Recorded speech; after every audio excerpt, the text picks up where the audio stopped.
para elevar essa criatura, que é dotada de matéria, portanto inferior aos anjos, é a filho de Deus. É nesse momento que os anjos são, vamos colocar aqui, colocar à prova se de fato estão dispostos a adorar, a bendizer, a servir a um Deus feito homem, nascido de uma mulher. E aí o pau quebra, né? Porque aí você vai ter o primeiro entre eles, chamado assim, Lúcifer, que é uma tradução errada. Criado ou foram todos criados ao mesmo tempo? Todos criados ao mesmo tempo, mas o primeiro em graça, o primeiro em conhecimento, o primeiro entre eles na sua hierarquia, né?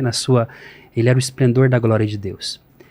Agora, claro, a tradução, ao traduzir a palavra de Ezequiel capítulo 28 e de Isaías 14, Jerônimo, por exemplo, ele, quando vai traduzir na Vulgata, ele coloca Luciferus, ou Lúcifer, né?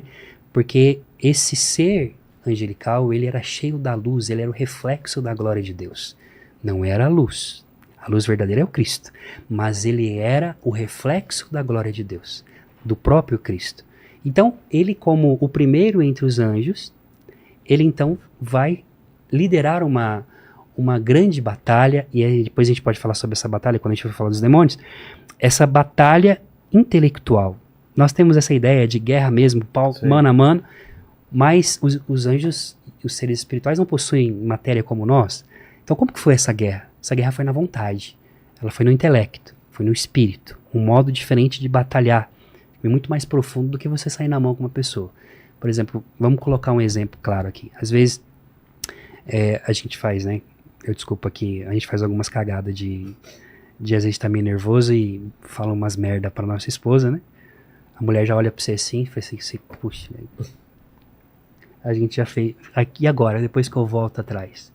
Você fica com a sua vontade, aquele orgulho, né, de chegar pra pedir desculpa, às vezes você tem razão, às vezes você tá fora da razão, mas essa vontade de querer ali pedir desculpa, o orgulho, existe esse combate interior. Estou dando um exemplo do dia a dia, mas existe coisas muito maiores do que isso, que faz com que você possa ter esse combate interior. Portanto, então, acontece esse combate interior. Será que, então, esse Deus de verdade, ele quer a minha liberdade? Essa é a pergunta que os anjos maus, que liderados por Lúcifer, faz aos outros anjos. Esse Deus, ele não quer a nossa liberdade, ele é um tirano. Portanto, então, eu vou subir e vou tomar o lugar dele e vou governar isso aqui tudo como tem que ser. O que é o pecado original, se não aquela realidade de querer se colocar no lugar de Deus? Lúcifer, que é uma palavra, vamos colocar aqui, né, usada como... Usaram, na verdade, Jerônimo, ele usa a ideia da deidade Lucíferos, né? Ou o grande Eóforos do grego, que era um deus que representava o mundo, o planeta Vênus, que é o filho de Aurora, que anuncia o amanhecer, traz a luz. Tanto é que eu morei na Sardenha, na Itália, né? Eu morei 15 anos na Europa e 8 anos na Itália. Foi ali que fiz meus estudos e tudo mais, né? E um dia, rapaz, eu fui numa igreja lá em Cagliari, na Itália, na Sardenha, que é uma ilha que tem ali, participar de uma missa. Eu chego na igreja, a igreja aberta, tudo mais. Começo a ver umas imagens de um bispo, de um santo. São lutíferos. Falei, eita. Nossa. Onde eu tô aqui, velho? Não, são lutíferos ou São Lúcifer. É um grande padre da igreja. Existe controvérsia a respeito dele, mas ele foi o que defendeu Atanásio no sínodo, no concílio de Nicéia. E por causa disso ele foi isolado na Sardenha. Por quê? Porque o nome Lúcifer significa o portador da luz. Então, nem sempre o nome Lúcifer ele foi dado a Satanás como era um nome que é dado a Satanás. Foi feito por Jerônimo. Porque, de fato, Lúcifer era o portador da luz. Você pode também portar a luz de Deus. Estrela da Manhã? A Estrela da Manhã é justamente o título dele. Né? Porque, de fato, entra nessa realidade aí do Eósforo, né? Desse filho de Aurora.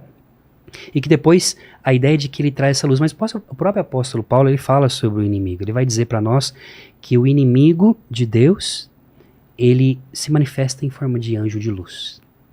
Então, toda essa ideia de um demônio caricaturado, um sátiro, né, com um pé de bode, com um chifre, tudo isso daí é um folclore para poder demonstrar mais ou menos a ideia horripilante desse ser que caiu e que já não é mais o portador da luz, mas agora de trevas. Mas nesse sentido, então, ele lidera essa guerra. Essa guerra no pensamento. E nesse momento em que Deus permite que aconteça esse debate, Deus não interfere na liberdade desses anjos. E aí que acontece a beleza de tudo isso. A palavra em Apocalipse 12 vai dizer para nós que uma terça parte desses anjos, uma terça, então quer dizer que 2/3 ficou. É. E a beleza disso que eu descobri nesse primeiro livro que eu escrevi, O Segredo dos Anjos, é que eu começo dizendo assim, cara, a primeira coisa que eu pergunto, eu sempre me perguntava quando eu comecei a estudar, quando eu estava na igreja, quando eu comecei na igreja, é por que se dá tanto valor a essa realidade do mal, do demônio? Pode prestar atenção. Seja no mundo católico, no mundo protestante, muitas vezes é dado ao demônio uma potestade, uma autoridade que ele mesmo não tem. Se fala muitas vezes mais do capeta, do demônio, tem do igreja que que fala mais do capeta do que mas isso aí dá dinheiro. É. E por que então nós temos essa mania de olhar sempre o negativo? Porque por causa do pecado original, nós temos uma realidade de sempre olhar demais para a crise do existencial de agora.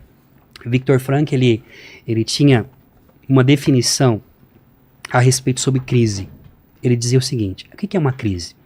A crise, ela é um constante e intenso momento de viver intensamente